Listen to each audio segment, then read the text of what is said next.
పెట్లందు పోషకాల పెట్లు వేరయ్యా. పూర్తి వివరాలకు చదవండి రేపటి సాక్షి దినపత్రిక. నెల్లూరు సెంట్రల్ జైలు నుంచి మాచర్ల మాజీ ఎమ్మెల్యే పిన్నెల్లి రామకృష్ణారెడ్డి బెయిల్పై విడుదలయ్యారు. రెంటచింతల కారంపూడి పోలీసులు నమోదు చేసిన 2 కేసుల్లో బెయిల్ మంజూరు చేసింది ఏపీ హైకోర్టు. బెయిల్ పత్రాలు జైలు అధికారులకు అందజేయడంతో నిన్న ఆలస్యం కావడంతో నిన్న విడుదల కాలేకపోయారు పిన్నెల్లి. ఇవాళ పత్రాలు సమర్పించడంతో పిన్నెల్లి జైలు నుంచి విడుదలయ్యారు.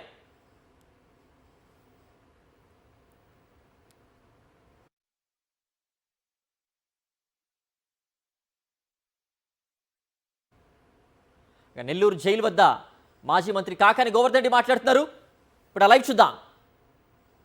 రేపు జరిగేటువంటి దానిలో ఎప్పుడు నీకు సంబంధించినటువంటిది ఎప్పుడు నీకు అధికారం శాశ్వతం కాదు. 2014లో 106 సీట్లతో గెలిచినటువంటి నువ్వు 2019కి వచ్చేటప్పటికి 23 సీట్లకు పరిమితమయ్యావు. బహుశా ఈరోజు సంఖ్యలు గుద్దుకుంటున్నావు, నేను 164 సీట్లు గెలిచాను, నాకు ఎదురులేదని. ఈ రోజు నీకు లేకపోవచ్చు. కానీ భవిష్యత్తులో జరిగేటువంటి పరిణామాలకి నువ్వు ఎటువంటి పరిచయం చేసావు, ఎటువంటి ప్రభుత్వాన్ని ఎటువంటి పాలనని పరిచయం చేసావు అనేటువంటిది ఈరోజు అర్థమవుతుంది. కాబట్టి అటువంటి విధ్వంస పాలనకి ఈరోజు నాంది పలికి దాన్ని ఈరోజు సృష్టించినటువంటి నీకు భవిష్యత్తులో భారీ మూల్యం చెల్లించుకోక తప్పదు. కాబట్టి అధికారులు కూడా మేము కోరుకునేది, మీరు చంద్రబాబు నాయుడు చెప్పిందల్లా విని, చంద్రబాబు నాయుడు వల్ల చెప్పి రేపు బలి పశువులు కాకండి అని చెప్పి అధికారులకు మేము ఈరోజు తెలియజేస్తున్నాం. అధికారులు అప్రమత్తంగా వ్యవహరించి న్యాయబద్ధంగా చట్టబద్ధంగా చేయాల్సిందే తప్ప చంద్రబాబు నాయుడు చెప్పినట్టుగా చంద్రబాబు నాయుడు కూలీలుగా పనిచేసి, చంద్రబాబు నాయుడు దగ్గర జీతకాలుగా పనిచేసి, చంద్రబాబు నాయుడు చెప్పినవన్నీ అమలు చేసి, చంద్రబాబు నాయుడు చెప్పిన విధంగా వైఎస్ఆర్ కాంగ్రెస్ పార్టీ శ్రేణుల్ని, చంద్రబాబు వ్యతిరేకులను ఇబ్బంది పెట్టడానికి మీరు పూనుకుంటే భవిష్యత్తులో మీరు తిరిగి భారీ మూల్యం చెల్లించుకోవాల్సినటువంటి పరిస్థితి ఏర్పడుతుంది. చంద్రబాబు నాయుడు కొడుకు హైదరాబాద్కు చేరుకుంటారు. కానీ మీరు ఈ రాష్ట్రాన్ని 60 సంవత్సరాలు వచ్చినంత వరకు ఐపీఎస్లు, 62 సంవత్సరాలకు వచ్చినంత వరకు పోలీసు యంత్రాంగం ఎక్కడ కూడా విడిచిపెట్టిపోయేటువంటి పరిస్థితి ఉండదు. కాబట్టి మీరు ఉద్యోగం చేయాల్సినటువంటి అవకాశాలు ఉంటాయి. కాబట్టి ఒకసారి ఆలోచన చేసి, ఈరోజు మనకు ఉద్యోగ ధర్మం ముఖ్యం తప్ప చంద్రబాబు నాయుడు ఆదేశాలు కాదు, న్యాయంగా చట్ట ప్రకారం ఏ విధంగా నడుచుకోవాలనో ఆ విధంగా నడుచుకుంటే మంచిదనేటువంటిది ఆలోచన చేయండి తప్ప ఈరోజు అధికారం ఆయన చేతిలో ఉంది కదా, 5 సంవత్సరాలు ఆ అధికారం కోసం అర్హులు చేస్తే ఒకవేళ చాలా మంది అనుకుంటున్నారు మేమేముందిలే ఈ ప్రభుత్వ హయాంలో రిటైర్డ్ అయిపోతామని చెప్పి తప్పు చేసినటువంటి అధికారులు ఎవరైనా ఉంటే తప్పనిసరిగా మరలా ఈరోజు చెప్తున్నాం, మీరు రిటైర్డ్ అయిన తర్వాత కూడా ఈరోజు తప్పించుకోలేరు.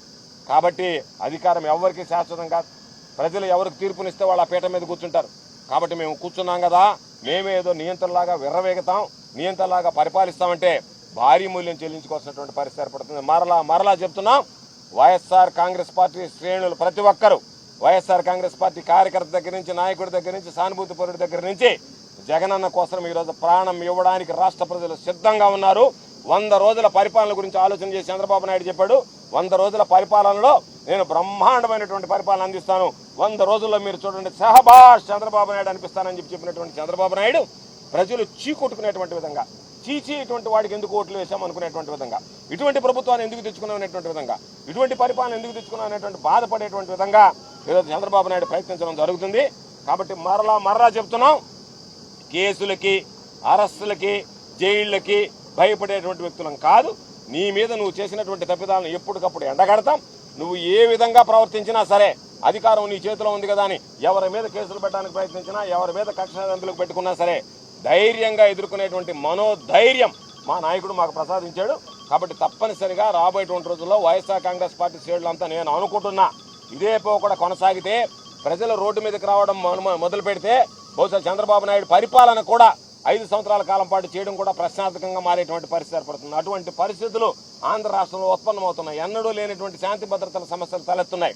మీరు ఈ రోజు అనుకుంటున్నారు ఇక్కడ ఉన్నటువంటి పోలీసు యంత్రాంగం చాలదు, నీ దగ్గర పనిచేసేటువంటి పోలీసులు సరిపారు, నీ దగ్గర పనిచేసేటువంటి అధికారులు చాలదు. ప్రజలు రోడ్డెక్కి కడుపు మండి దీన్ని వ్యతిరేకించడానికి పూనుకున్న రోజు భారీ మూల్యం చెల్లించుకోవాల్సినటువంటి పరిస్థితి ఏర్పడుతుంది. నువ్వే ఆ రోజు ఆలోచన చేయాల్సినటువంటి పరిస్థితి ఏర్పడుతుంది. పశ్చాత్తాపడాల్సినటువంటి పరిస్థితులు ఏర్పడతాయి. కాబట్టి వీటన్నిటిని గమనించి ఇటువంటి వాటికి స్వస్తి పలికితే మంచిది అని చెప్పి చంద్రబాబు నాయుడు గారికి హితవు చెప్తున్నాం.